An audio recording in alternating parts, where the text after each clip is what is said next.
මීළඟට අප මෙතෙක් ඇඳගත් මෙම ෆවුන්ඩේෂන් ඩීටෙල් එක ඩීටෙල් ඔෆ් ෆවුන්ඩේෂන් යනුවෙන් නම් කරමු. ඒ සඳහා Draw toolbar එකේ ඇති multi-line text tool එක මත ක්ලික් කරන්න. අනතුරුව මේ ෆවුන්ඩේෂන් ඩීටෙල් එකට පහළින් කේසරය තබා මේ ආකාරයට කොටු කර ක්ලික් කරන්න. අනතුරුව ඔබට මෙම ෆොන්ට් තෝරා ගන්නා තීරුව මගින් ඔබ කැමති ෆොන්ට් එකක් තෝරා ගන්න පුළුවන්. මෙහි අක්ෂරවල ප්‍රමාණය 10ක් පමණ ලබා දෙන්න. ඉන්පසු මෙම පහළ තීරුවේ කේසරය තබා ක්ලික් කර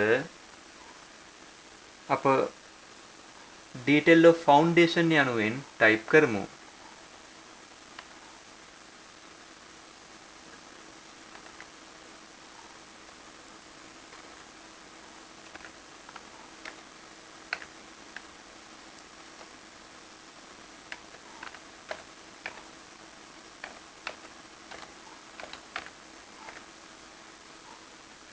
ඉන්පසු මෙම OK බොත්තම ක්ලික් කරමු. ඔබට පෙනෙනවා මේ ආකාරයට detail of foundation යනුවෙන් නම් කරගත් ආකාරය. මෙහි කිසියම් වෙනසක් කිරීමට ඔබට අවශ්‍ය නම් කේසරය මෙම අකුරු මත තබා ඩබල් ක්ලික් කරන්න. ඉන්පසු මේ highlight කර ඔබට කැමති වර්ණයක් තෝරා ගැනීම bold, italic සහ underline ආදී වශයෙන් සැකසීම මෙහි සිදු කරන්න පුළුවන්. ඔබට අවශ්‍ය නම් අකුරු වල ප්‍රමාණය ලොකු කුඩා කරන්න පුළුවන්. අවශ්‍ය ෆොන්ට් එකද මෙමගින් වෙනස් කරන්න පුළුවන්. ඉන්පසු නැවත OK කරන්න.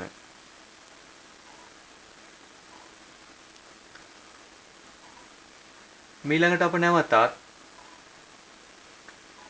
මීට පහළින් ස්කේල් එක සටහන් කරමු. ඒ සඳහා අපට පෙර ආකාරයටම multi-line text භාවිතයෙන් මෙම අක්ෂර පිහිටුවා ගන්න පුළුවන්.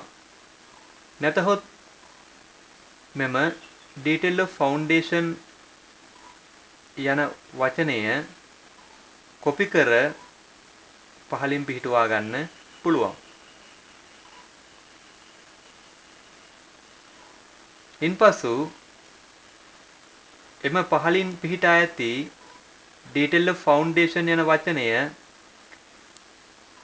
එඩිට් කරමු.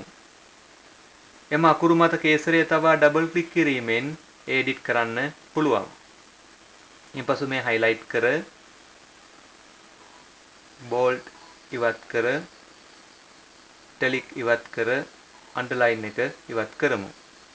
මේ අක්ෂරවල ප්‍රමාණය 6ක් පමණ ලබා දීම ප්‍රමාණවත් වන නිසා මෙම කොටුවේ 6 ටයිප් කරමු.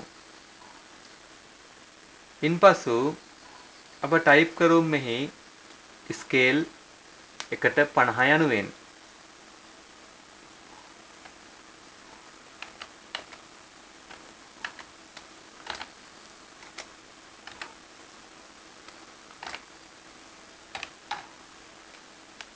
ඉන්පසු මෙහි ඇති OK බොත්තම ක්ලික් කරමු.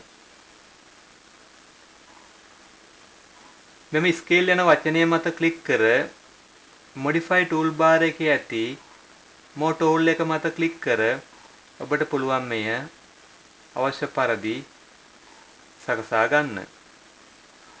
මේ ආකාරයට අප නිර්මාණය කරගත් අතිවාරම් දත්තය ෆවුන්ඩේෂන් ඩීටෙල් එක detail of foundation යනුවෙන්ද ස්කේල් එක 1:50 යනුවෙන්ද නම් කර පිහිටුවා ගමු.